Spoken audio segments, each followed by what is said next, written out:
बता दूंगा। चलो आज चर्चा करते हैं उत्प्रेक्षालंकार। इसकी आप अर्थालंकार पढ़ रहे थे, अर्थालंकार में उपमा पढ़े, उपमा के भेद पढ़े, कल रूपक पढ़ा था, रूपक के भेद पढ़े, और आज पढ़ेंगे उपमा अलंकार, सॉरी उत्प्रेक्षालंकार। उत्प्रेक्षा क्या है? उत्प्रेक्षा में उपमेय और उपमान में संभावना व्यक्त की जाती है। तो परिभाषा हो गई, जहां उपमेय में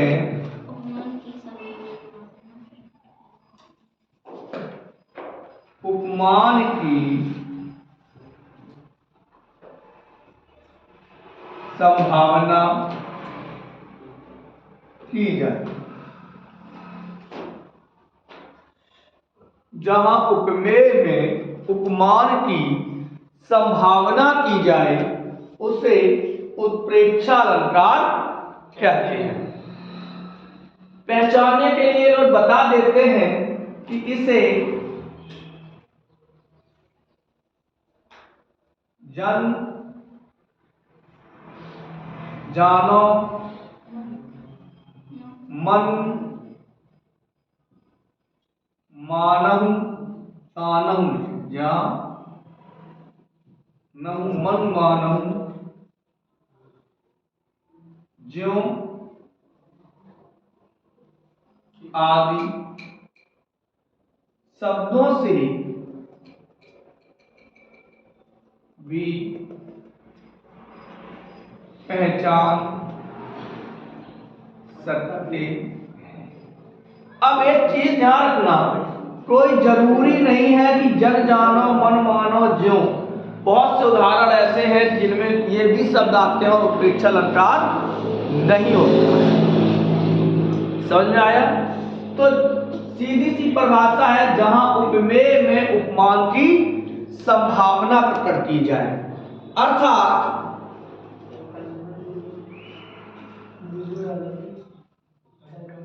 एक चीज और मान लेते हैं,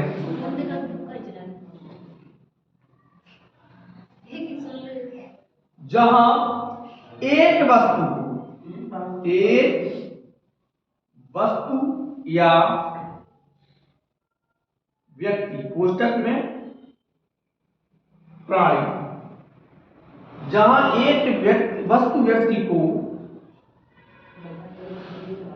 दूसरी वस्तु व्यक्ति मान लिया जाए,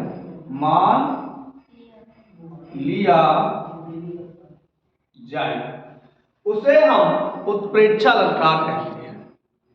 उसे क्या कहेंगे? उत्प्रेक्षालंकार।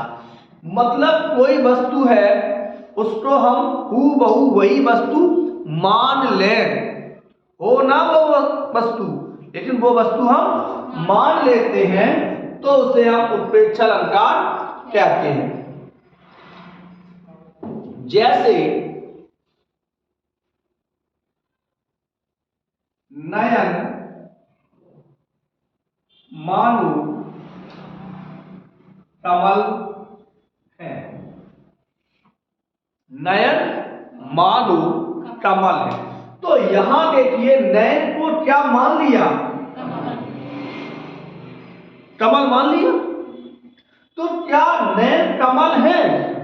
नहीं है, लेकिन हमने मान लिया, जैसे हम गणित में मान लेते हैं। सही है? माना तुम्हारे पास 100 रुपए हैं, लेकिन फूटी टोड़ी भी नहीं है, लेकिन मान लिया 100 रुपए है, उसी 100 में हम अपना व्यवस्था चला रहे हैं। तो जहां हम एक वस्तु को दूसरी वस्तु मान लेते हैं, उसे हम उत्प्रेक्षालंकार कहते हैं। प्रस्तुत में अप्रस्तुत की जहां संभावना भी होती है, तो उसे हम कौन सा अलंकार कहते हैं? उत्प्रेक्षालंकार। जहां एक वस्तु की कल्पना दूसरे वस्तु में की जाती है, एक व्यक्ति की कल्पना दूसरे व्यक्ति में की जाती है, वहां पर उत्प्रेक्षालंकार होता है। उदाहरण देख लेते हैं।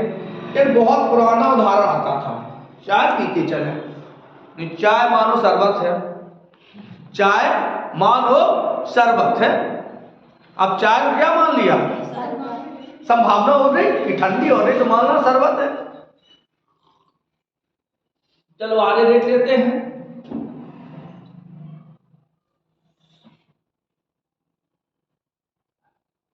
इंस्ट्रूमेंट है, एक बार फिर दोबारा पढ़ लेते हैं। जहां उपमेय में उपमान की संभावना की जाए, उपमेय में उपमान की कल्पना की जाए, अथवा इस तरीके से भी आता है जहां प्रस्तुत में अप्रस्तुत की संभावना की जाए। प्रस्तुत का मतलब जो तुम्हें दिखाई दे, अप्रस्तुत का मतलब जो तुम्हें दिखाई ना दे।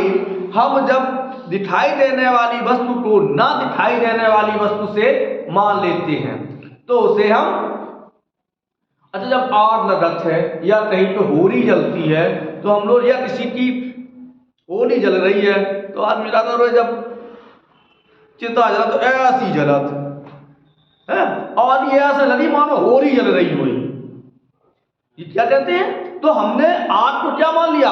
होली मान लिया, है तो नहीं। जहां प्रस्तुत में अप्रस्तुत की, जैसे बहुत हम पुराना उदाहरण देते हैं, हालांकि नया उदाहरण हम दे रहे हैं आपको।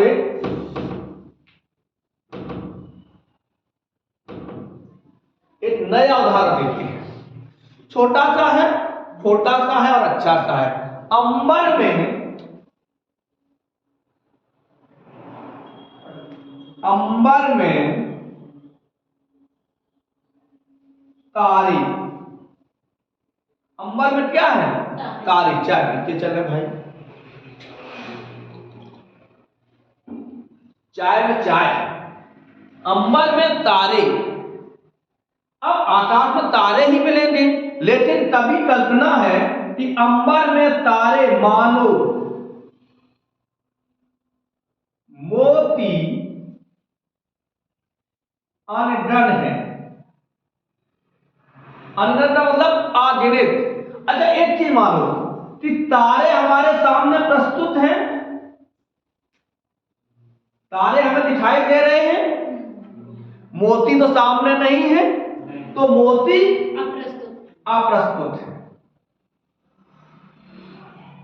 हमने क्या किया कि प्रस्तुत की कल्पना अप्रस्तुत से कर डाली, प्रस्तुत की संभावना अप्रस्तुत से कर डाली, तो उसे कौन सा अलंकार कहेंगे हम? उत्प्रेक्षा। एक उदाहरण हम आपका देते हैं।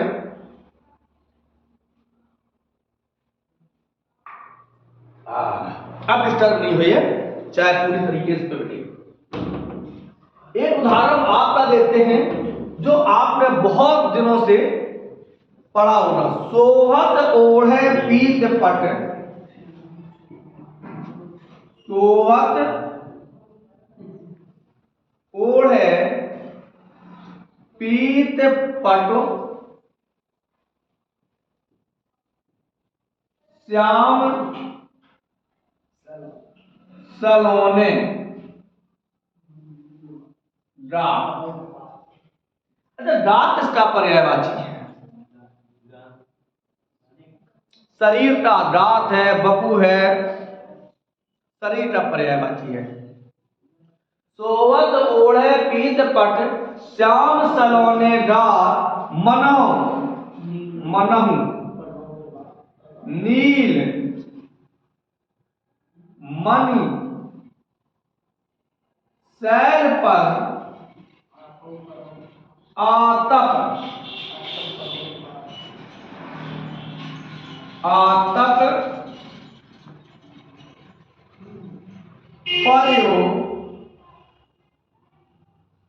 प्रभात। सोहत ओढ़े पीत पट, श्याम सलोने गात, मनो नील मणि शैल पर आतप प्रयोग प्रभात। आतप इसका पर्यायवाची है।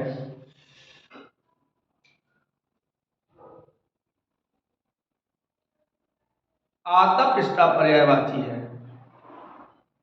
धूप का, तेज का। तो देखते हैं, जब कृष्ण पीतांबर पहनते हैं, श्याम सलोने गात, कृष्ण पीतांबर पहने हुए ऐसे जान पड़ते हैं मानो मनो नील मणि शैल पर, नीले मणियों के पर्वत पर प्रातःकालीन सूर्य की किरणें पड़ती है, धूप पड़ती है, प्रकाश पड़ता है। तो जो सौंदर्य वहां प्रस्तुत होता होगा वो सौंदर्य यहां पे हो रहा है। क्लियर है? बिल्कुल समझ में आया? तो इसे हम जन जानो मन मानो से पहचान तो सकते हैं, लेकिन गारंटी नहीं है, ट्रिक नहीं चलती हिंदी में। तो जहां प्रस्तुत में अप्रस्तुत की या उपमेय में उपमान की कल्पना या संभावना की जाती है, उसे हम उत्प्रेक्षालंकार कहते हैं। अब हम लोग चलते हैं उत्प्रेक्षालंकार के भेद। बताओ, पढ़ा दें या फिर ना पढ़ाएं? तो पढ़ाए देते हैं। चलो, उत्प्रेक्षा अलंकार के प्रकार पुस्तक लिख देते हैं, हम पूछ देते हैं कभी कभी कि उत्प्रेक्षा के कितने भेद हैं। तो उत्प्रेक्षा के 3 भेद हैं। कितने भेद हैं? 3 भेद।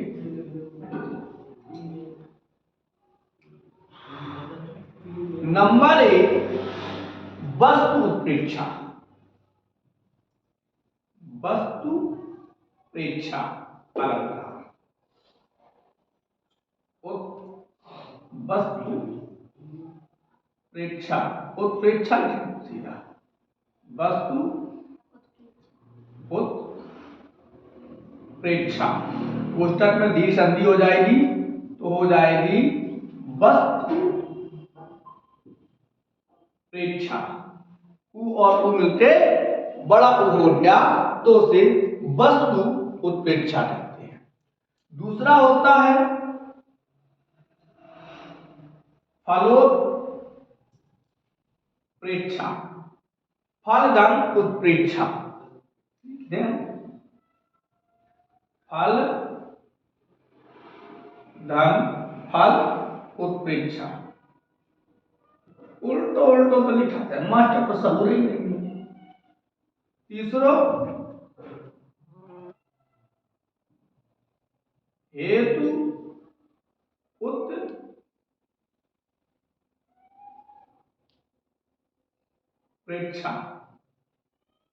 प्रेक्षा सही था, मुझे लगता गलत लिखा है।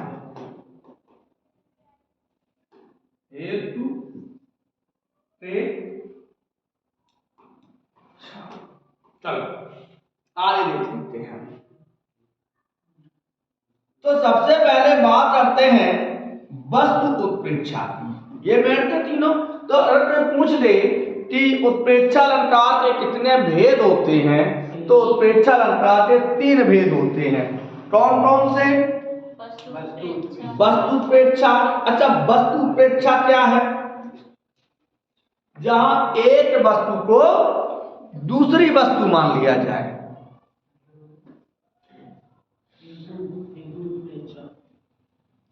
जहां एक वस्तु को दूसरी वस्तु मान लिया जाता है या एक वस्तु में दूसरी वस्तु की संभावना की जाती है, उसे हम वस्तु उत्प्रेक्षा कहते हैं। जैसे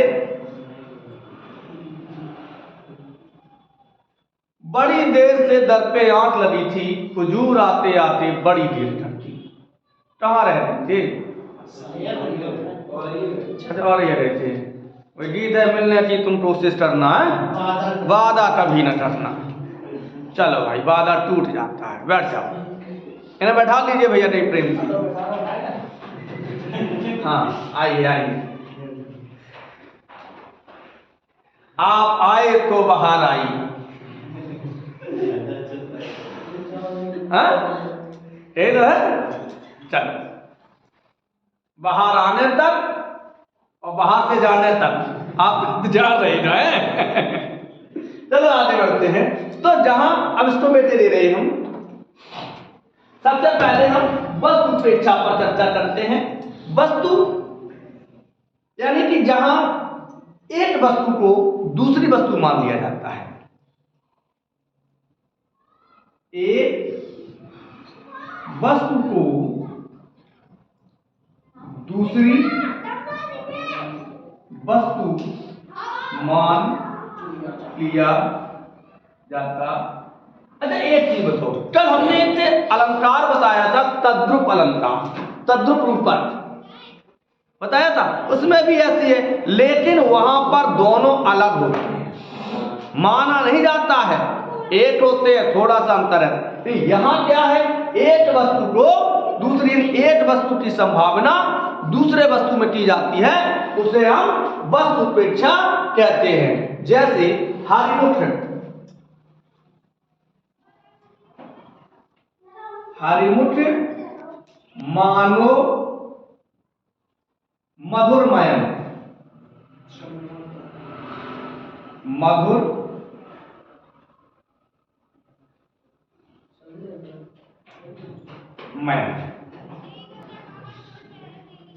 हरिमुख मानो मधुरमयन। अच्छा मयन किसका पर्याय? चंद्रमा का। हरिमुख मतलब भगवान, भगवान का मुख मानो चंद्रमा है। तो इसे हम क्या कहेंगे, एक वस्तु को हमने दूसरी वस्तु मान लिया। और देख लेते हैं,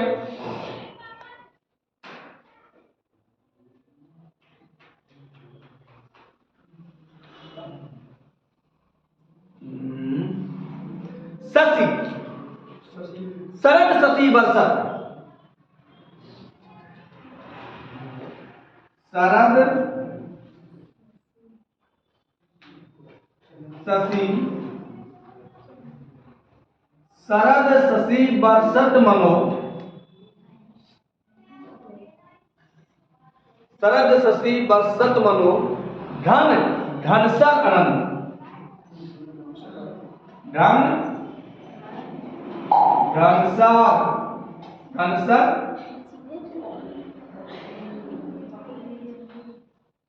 अनंत।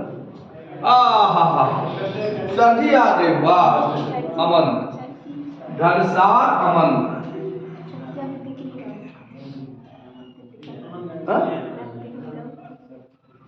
इसमें दिख नहीं रहा, चल इधर लिखे दे रहे हैं, शरद शशि बरसत मनो, घन घनसार अमन। अब समझते हैं कि शरद शशि, शरद का, शरद पूर्णिमा का चंद्रमा, मानो घनसार किसका पर्यायवाची होता है? घन माने तो बादल और घनसार माने श्याम नहीं, घनसार कहते हैं टपूर, टपूर। अरे भाई मेरे लिखे दे रहे हैं और समझ में आ जाएगा, इधर से लिखते हैं, शरद शशि बरसत मनो, शरद, नमस्ते, शशि बरसत मनो,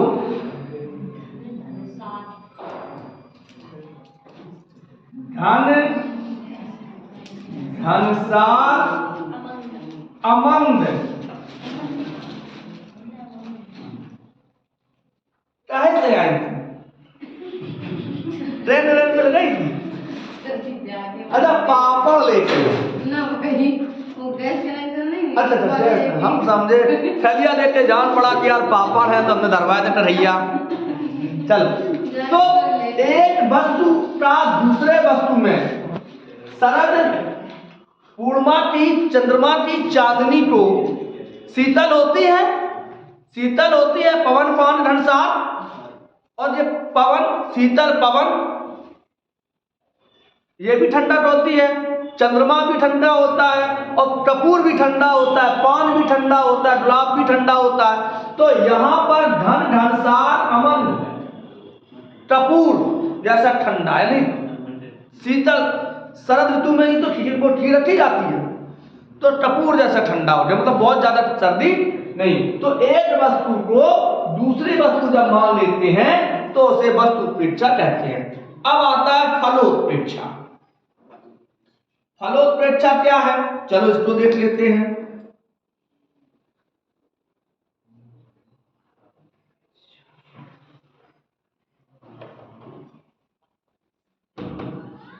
हे राम,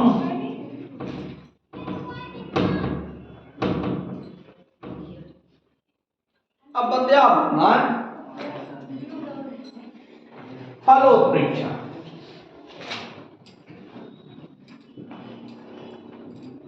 अच्छा, फलोत्प्रेक्षा की सही संधि विच्छेद क्या होती है? फलोत्प्रेक्षा की सही संधि विच्छेद क्या होगी? फल धन उत्प्रेक्षा। कौन सी संधि होगी? डोर संधि। बिल्कुल सही होती है। आप उठे चल, फल धन उत्प्रेक्षा, फलोत्प्रेक्षा जहां फल में, जहां फल में अफल, एक बड़ी अजीब चीज लिख गई, फल में अफल नहीं, अफल में फल, जहां अफल में फल की संभावना की जाए। बड़ी अजीब है कि तुम पढ़े ही नहीं है फल और अफल क्या चीज होते हैं? चलो देखिए, जहां उद्देश्य ना होते हुए भी उद्देश्य की संभावना की जाए, जहां कोई तुम्हारा उद्देश्य ना हो और तब उद्देश्य की संभावना की जाती है, तो उसे हम फलोत्प्रेक्षा अलंकार कहते हैं। देखते एक उदाहरण देखते हैं आपको, बहुत सरल।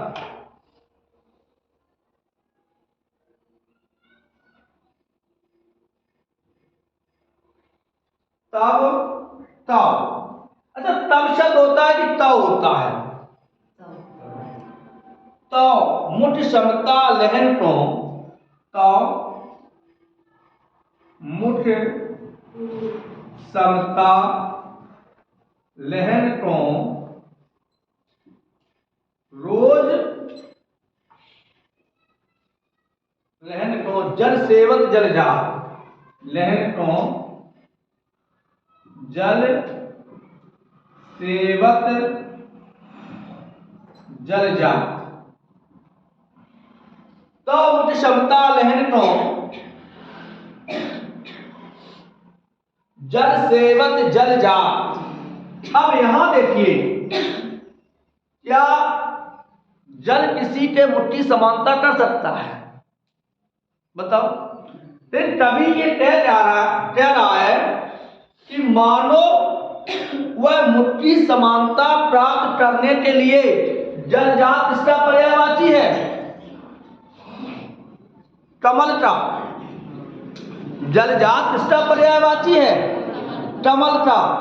कि वह किसी नायिका के मुट्ठी समानता करने के लिए मानो जल में खड़े होके तपस्या कर रहा है। देखो, अब एक चीज देखो, जन जानो मन मानो आता है, लेकिन यहां नहीं आया, यहां नहीं आया।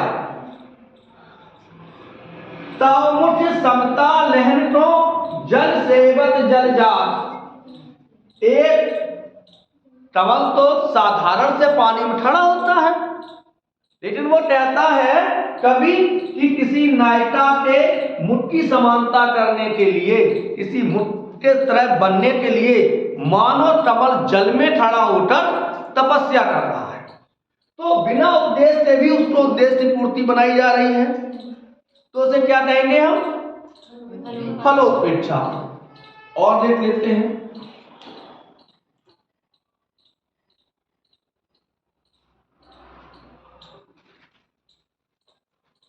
इसी को बदल देते हैं थोड़ा सा, इसी उदाहरण को बदलेंगे तब करेंगे।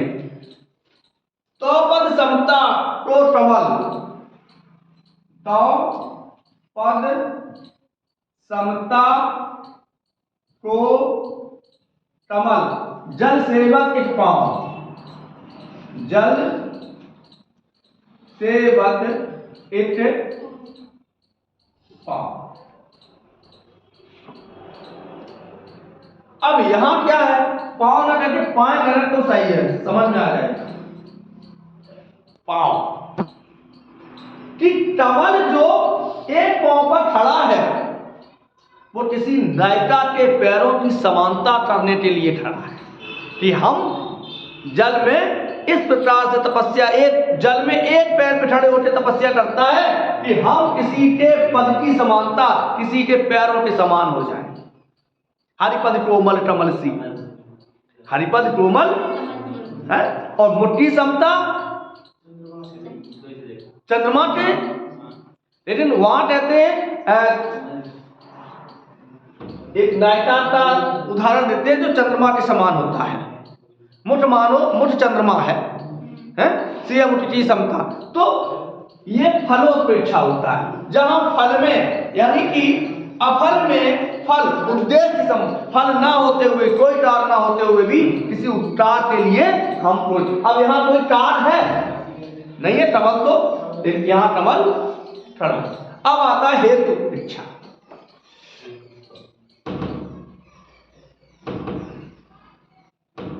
प्रोसेस है कि सरल तरीके से बताने की। तो हेतु इच्छा, चलो देख लेते हैं। हेतु हेतु उत्प्रेक्षा, सर जी राधे राधे। अलंकार, आज यार तुम्हारे सर ने मुझे चलाते चलाते बाद बताएंगे। चलो, हेतु उत्प्रेक्षा में क्या है, बिल्कुल सेम वही परिभाषा है कि बिना कारण के ही कार्य हो। जैसे हेतु, अहेतु में जहां अहेतु में हेतु की संभावना की जाए, जहां अहेतु में हेतु की संभावना की जाए, अर्थात जो हेतु नहीं है, अहेतु माने जो हेतु नहीं है उसे हेतु मान लिया जाए। हेतु का मतलब कारण, हेतु का मतलब क्या है, कारण। तो जहां कारण ना होते हुए कारण को मान लेना, कारण को मान लेना, उसे हम हेतु उत्प्रेक्षा कहते हैं। कारण नहीं है फिर भी हम कारण को मान लेते हैं तो उसे हम क्या कहते हैं, हेतु उत्प्रेक्षा। उदाहरण देख लेते हैं। कोई ऐसा उदाहरण है जिसमें आप समझिए, जैसे अरुण भय, अरुण माने क्या होता है, जब तक अर्थ नहीं आएंगे तब तक आप नहीं। अरुण माने अरुण भय कोमल चरण,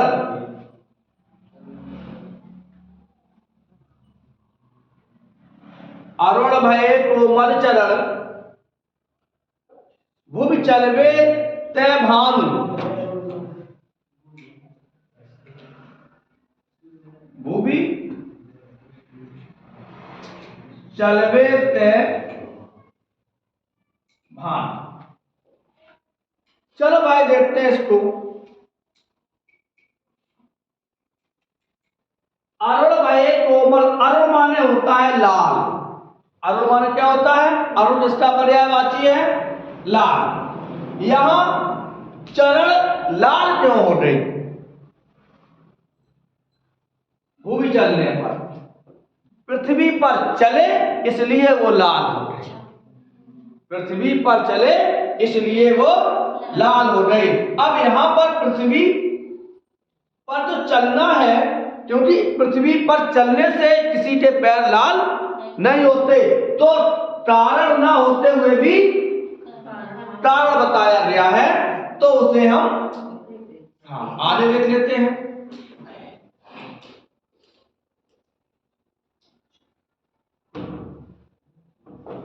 एक नायिका प्रिय के वियोग में दुखी दुखी है, व्याकुल है। आप देखिए कि जब चांद निकलता है तो हल्का सा पीलापन लिए होता है। चांद निकलता है हल्का सा सूर्य लालमा लिए होता है, और चांद हल्का सा, जैसे करवा चौथ के दिन देखो तो या अभी देखो तो हल्का सा पीलापन होता है चांद में। तो बस कहती है, सखी कहती है, देखो कैसे, देख विकलता मेरी, देख विकलता मेरी विदु। अच्छा, विदु मान, विदु किसका पर्यायवाची है? विदु किसका पर्यायवाची है? हाँ, विदु भी पीला पड़ा सखी, विदु भी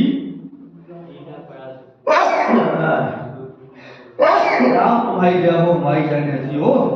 विदु भी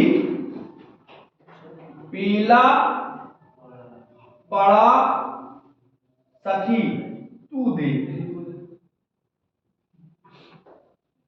मेरी व्याकुलता को देखकर, मेरे विरहपन को देखकर चंद्रमा भी पीला हो गया। तू देख सखी, अरे सखी तू देख, तू नहीं समझेगी मेरी व्याकुलता क्या है, कि मेरी परेशानी को देख के चंद्रमा भी परेशान हो गया। भाई चंद्रमा क्यों परेशान होगा?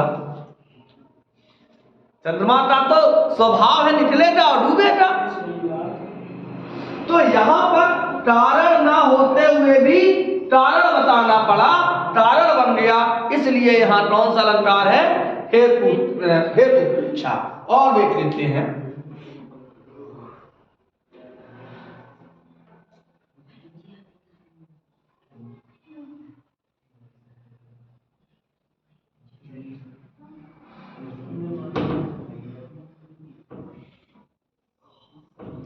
अगला लिखते हैं, मुझसम नाही याते मानो,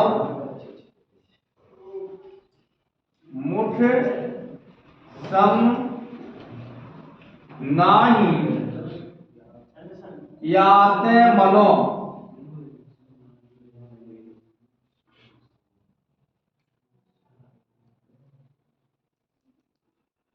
मुझसम नाही याते मनो, चंदई छाया छाय,